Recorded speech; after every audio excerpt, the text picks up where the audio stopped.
Welcome to Whispering Reapers, where the shadows speak and the darkness listens.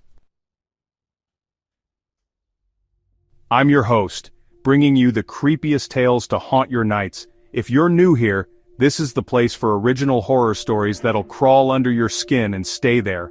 So hit that subscribe button, dim the lights, and let's dive into 4 nightmares that are raw, twisted, and definitely not for the faint of heart. Here we go. Story 1. The Hollow Choir. The old church on Maple Street had been abandoned since before anyone could remember. Its steeple leaned like a broken finger, and the stained glass windows were cracked, letting the wind whistle through like a dying breath. Kids in town dared each other to sneak inside, but no one ever stayed long. They said you could hear voices, soft, whispering chants that didn't belong to anything human. My friends called it the Hollow Choir. I was 16 when I took the dare. It was Halloween and the air smelled like wet leaves and regret. My best friend Jake shoved a flashlight into my hand and grinned. 10 minutes inside, Riley. Don't chicken out. The others, Lila and Max, watched from the curb, their faces pale under the streetlights. The door creaked open with a groan that made my stomach twist. Inside, the air was thick, like breathing through a wet rag. The pews were rotting, and the altar was covered in dust so gray it looked like ash. I flicked on the flashlight, and the beam danced across the walls, catching glimpses of faded saints with hollow eyes. Then I heard it, a low hum, like a dozen voices murmuring at once. It wasn't loud, but it crawled under my skin, making my teeth ache. I swung the light around, but the church was empty. "Hello?" I whispered, my voice shaking. The hum stopped. Silence pressed in, heavy and wrong. I should have left then, but the dare kept me rooted. I took a step toward the altar and the floorboards groaned. That's when the whispering started. Words I couldn't understand, sharp and fast like a language made of knives. My flashlight flickered, and in the stutter of light I saw them, shapes in the pews. Not people, not really. They were too thin, too long, their heads bent at angles that made my neck hurt just looking at them. I stumbled back, my breath hitching. The whispering grew louder, angrier, and the shapes turned toward me. Their faces, if you could call them that, were just holes, black and endless, like someone had carved them out with a spoon. I ran for the door, but it slammed shut before I could reach it. The lock clicked and the air turned cold, so cold it burned. "Riley!" Jake's voice came from outside, muffled and far away. I pounded on the door screaming, but the wood didn't budge. Behind me the whispering became a chant, rhythmic and hungry. I turned, and they were closer now, gliding across the floor without legs, their whole faces stretching wider. One reached out, its fingers like spider legs, and brushed my arm. My skin blistered where it touched, and I screamed until my throat bled. The flashlight died. In the dark, the chanting swallowed me whole. I don't know how I got out. Maybe Jake broke the door down, maybe something let me go. But when I woke up, I was on the church steps, my arm covered in oozing sores. My friends were gone. The police found their shoes later, lined up neatly on the altar, but nothing else. Now, every night I hear the Hollow Choir. It's in my head, whispering my name, waiting for me to come back. And last week, I woke up with new blisters on my legs. They're getting closer. Story 2. The Girl in the Static. My little sister Mia loved old tech. She'd spend hours in the basement with her thrift store finds, VHS players, busted radios, anything with buttons and wires. Mom said it kept her out of trouble, but I hated the noise, the static, the whining, the way it made the house feel alive in a bad way. I was 17, too old for her games, but she begged me to watch one of her special tapes that October. I wish I'd said no. The TV was ancient, its screen curved like a fishbowl. Mia slid the tape into the VCR, grinning. "I found it in the alley," she said. "No label, but it's gotta be good." The screen flickered to life, all snow and hiss. I rolled my eyes, but then the static cleared, and there was a girl. She looked about Mia's age, 11 or 12, pale, with dark hair plastered to her face like she'd been caught in the rain. She stared straight at the camera, unblinking. "Creepy," I muttered. Mia shushed me. The girl didn't move, didn't speak, just stared. Minutes dragged on and I started to feel sick, like her eyes were drilling into me. Then the screen glitched and she was closer, way closer, her face filling the frame. Her mouth opened but no sound came out, just a low buzz that made my ears ring. Mia giggled. She's funny. I grabbed the remote to stop it, but the TV wouldn't turn off. The girl's head tilted slow and wrong, and I swear she was looking at, not the camera. The buzz grew louder and the lights in the basement flickered. Mia, unplug it, I snapped, but she just sat there mesmerized. The screen went black. I thought it was over, but then the TV turned back on by itself. The girl was gone. In her place was our basement, us sitting there, filmed from behind. My heart stopped. I spun around, but there was no camera, no one else. On the screen, the girl stepped into view, standing right behind Mia. Her hands, too long, too bony, reached for my sister's shoulders. I yanked Mia away, and she screamed, kicking at me. The TV hissed, and the girl's face snapped back onto the screen, inches from the glass, her eyes black pits.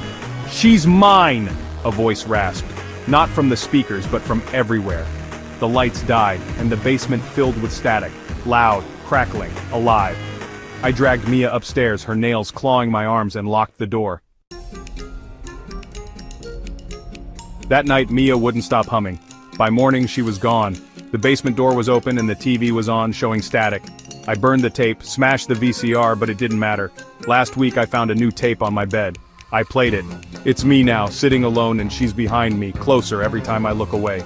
The static's in my head now and I can feel her hands. The woods behind our house were off limits. Dad said it was private property, but the real reason was the stories. Kids went missing there, 5 in the last 10 years, and people swore they'd seen things. Shadows that didn't match their owners, trees that moved when you weren't looking. I was 15, too curious for my own good when I found the clearing. It was November, and the air smelled like rot. I'd snuck out after a fight with Mom, needing to clear my head.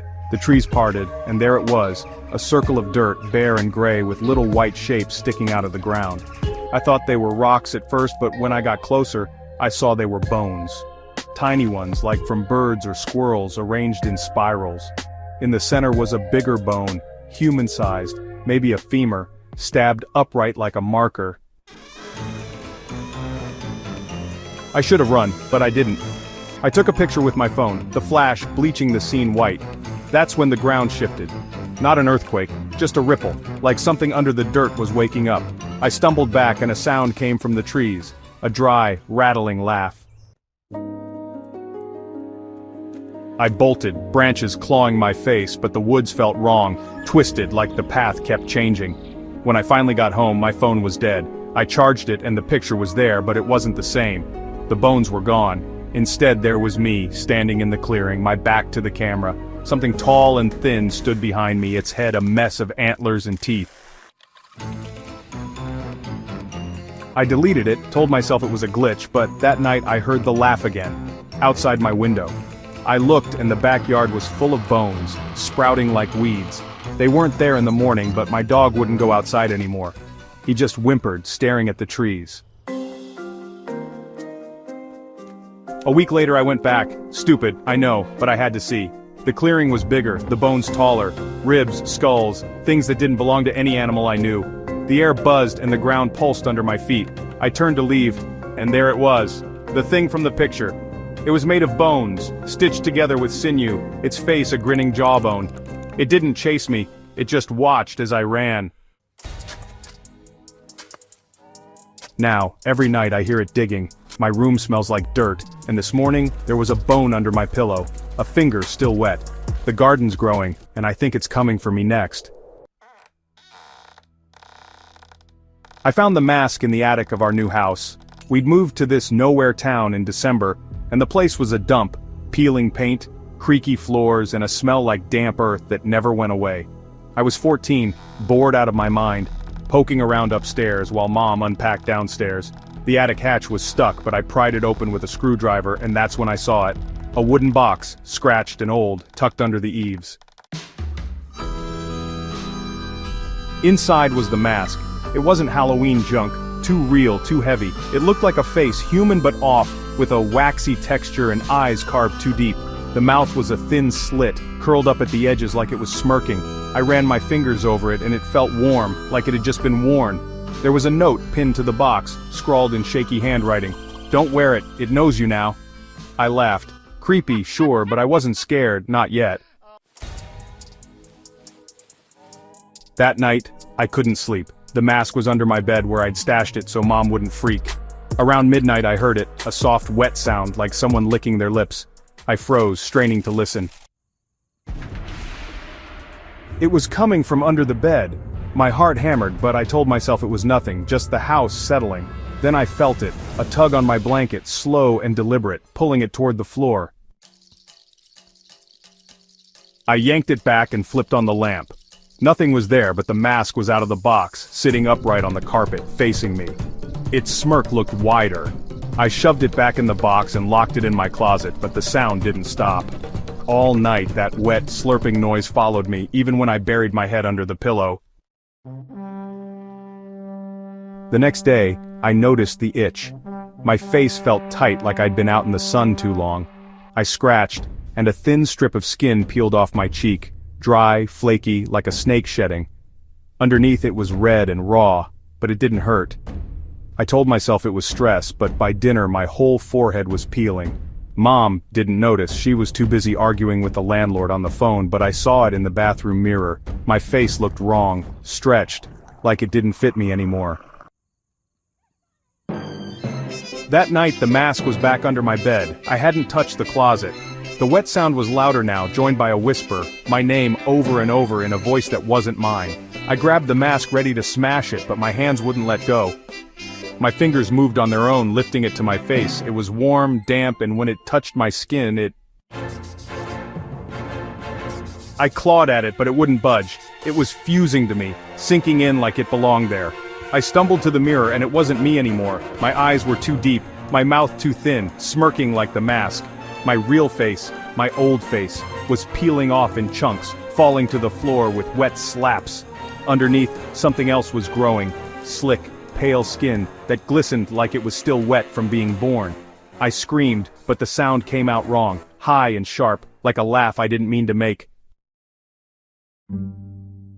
Mom banged on my door yelling, but I couldn't let her see. I locked it and watched as my hands changed too, fingers lengthening, nails curling into black hooks. The whispering was inside my head now, telling me I wasn't me anymore. It said I'd been hollowed out, that it had been waiting in the house all along, wearing faces until it found one it liked, mine. I don't know how long I hid in my room, hours, maybe days. The itching spread, my arms, my chest, my legs, all peeling, all changing. I tried to call for help, but my voice wasn't mine. It was hers, the things giggling and rasping. Mom stopped knocking. I heard her crying once, then nothing. When I finally opened the door, the house was empty. Her shoes were by the couch, but she was gone. I can't leave. The thing I am now won't let me. I see it in the windows at night, not a reflection, but her, standing outside, watching me with my old face stretched over hers like a trophy. She's waiting for me to finish changing, to peel away the last of who I was. My skin's almost gone now, just scraps clinging to my back, and what's underneath isn't human. It's smooth, cold, and it moves like it's got a mind of its own. Last night I heard Mom's voice outside calling my name. I looked, and there she was, her face wrong too, peeled and stitched, smiling that awful smirk. She's one of them now, and she's waiting for me to join her. I can feel it, the last piece of me slipping away. The wet sound's back, louder than ever, and my hands won't stop shaking. They're reaching for the mirror again, and I don't think I can fight it much longer. When I'm gone, she'll come for someone else. Maybe you. Check your attic. She knows you now. And there you have it, Reapers. 4 tales to keep you up tonight. The Hollow Choir, The Girl in the Static, The Bone Garden, and the one that still makes my skin crawl, The Skin Beneath. Which one's haunting you the most? Drop it in the comments below. I want to hear your screams. If you like these nightmares, smash that like button, leave a comment, and subscribe to Whispering Reapers for more shadows to stalk your dreams. Until next time, sleep tight. Or don't.